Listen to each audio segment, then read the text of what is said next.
Afternoon, everyone.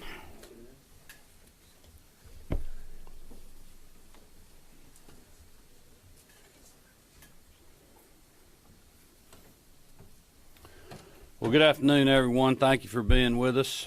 Just wanted to give you a quick rundown who we got with us. Adjutant General Tom Carden, Department of Public Safety Commissioner Colonel Mark McDonough, Insurance and Fire Safety Commissioner John King, GEMA Director and Homeland Security Director Homer Bryson, Department of Transportation Commissioner Russell McMurray, and we have a host of other folks from DNR, Forestry, and other state agencies.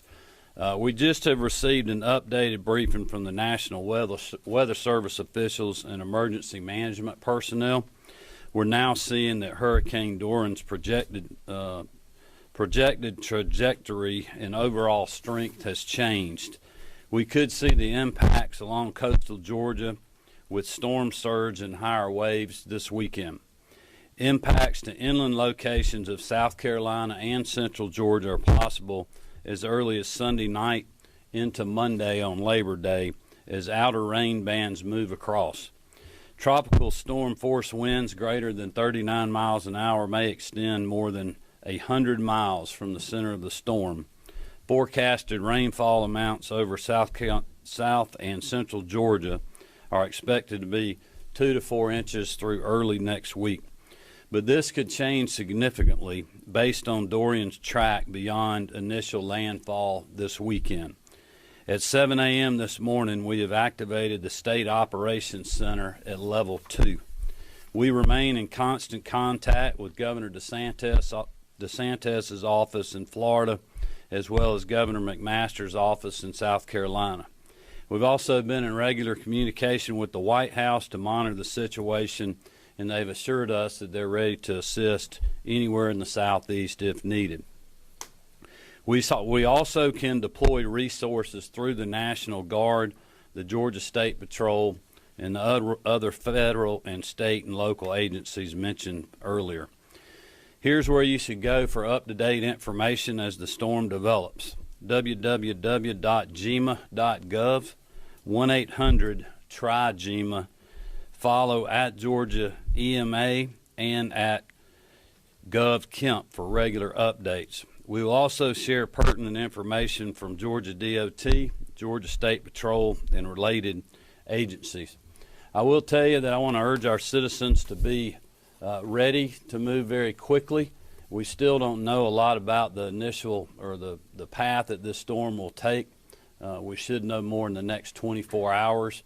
There's a lot of moving parts right now that our counterparts in Florida are dealing with, and that we're also preparing for as well for whatever happens. So with that, we'll be glad to open it up to questions. Richard? Has there been any talk about beginning contraflow or beginning preset assets in areas you think of? Well, Colonel McDonough may can tell you more about what he's been doing. I'll just tell you from the highlights that I've heard, we certainly haven't gone that far yet. What we're preparing for is the potential for Florida to do evacuations, which will affect traffic in Georgia. That's something else I think as citizens need to be thinking about. If we get a big traffic flow from Florida, it's going to disrupt traffic for our Georgians that are traveling over the holiday weekend. I know that Colonel McDonough has been already doing sweeps on the road. I think DOT's doing that as well to remove abandoned vehicles, to start preparing with the industry folks for gasoline supplies and other things of that nature that this team has experienced in the past. Colonel, did you have anything else you wanted to add to that? Yes, sir. Okay.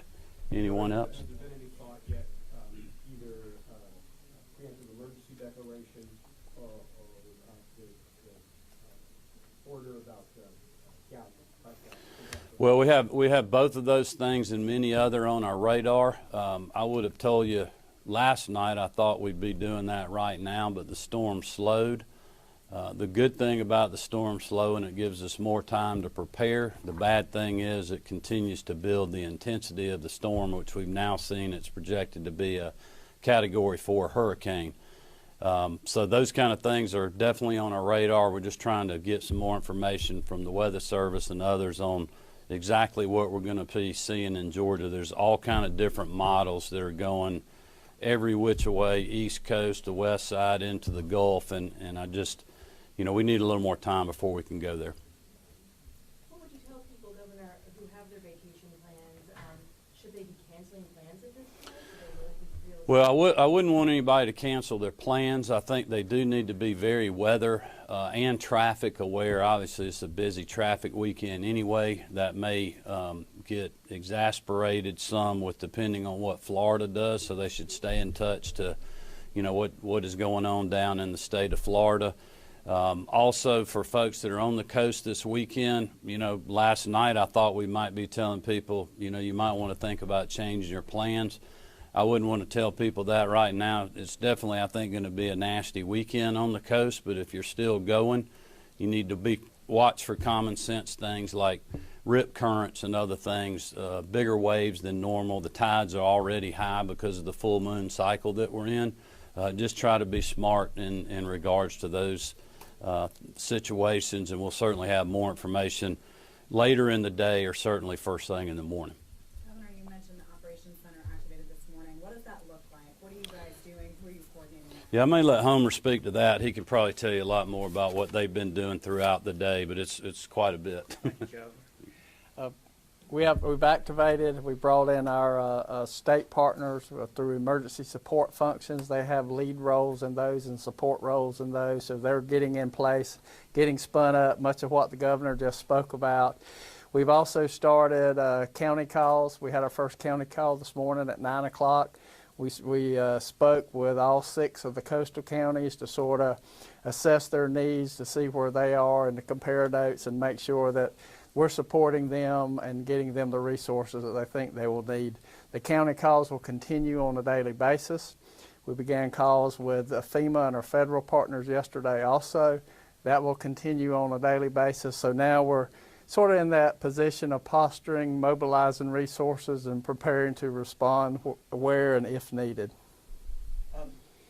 One model has the storm tracking over Southwest Georgia, Bainbridge, Albany, places that were hit hard by Hurricane Michael. What have you said or heard from folks down there about their preparedness? We will, as the track changes, the county EMA directors in those areas, they have National Weather Service offices that they typically call in and get daily reports when you have a storm of this magnitude. So the counties in the western part of the state now, they're calling into a daily call with Tallahassee to the National Weather Service. The eastern portion of the state, they're calling into Jacksonville. We communicate with all of those, plus Peachtree City and Charleston. So they're looped in on that. And as the track is more certain, then we're staging our resources so that we have the flexibility to go where they're needed. And so as that track sort of is more certain, then we will adjust where our resources and our plans go. I think, one other thing, just to reiterate a couple of things that Insurance Commissioner John King and I talked about yesterday, is just people can, especially on the coast, not knowing where the track's going to be, just start thinking and getting prepared by getting your insurance policies together, personal belongings, so if you do need to move quickly, you'll be able to do that. I think at the very least we're going to see rain in some parts of our state, potentially heavy, which could be flooding. And a lot of people, unfortunately, have been through this, whether they were in the southeastern corner of our state or anywhere along the coast over the last several storms we've had. You can start preparing for flooding now, or at least be thinking about that. And then we'll certainly keep you posted as we move along throughout the day and tomorrow.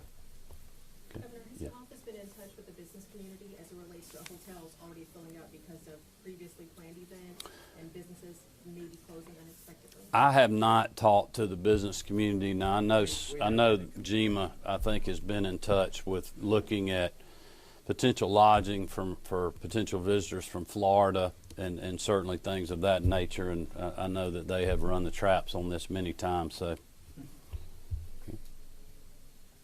All right. Thank you very much.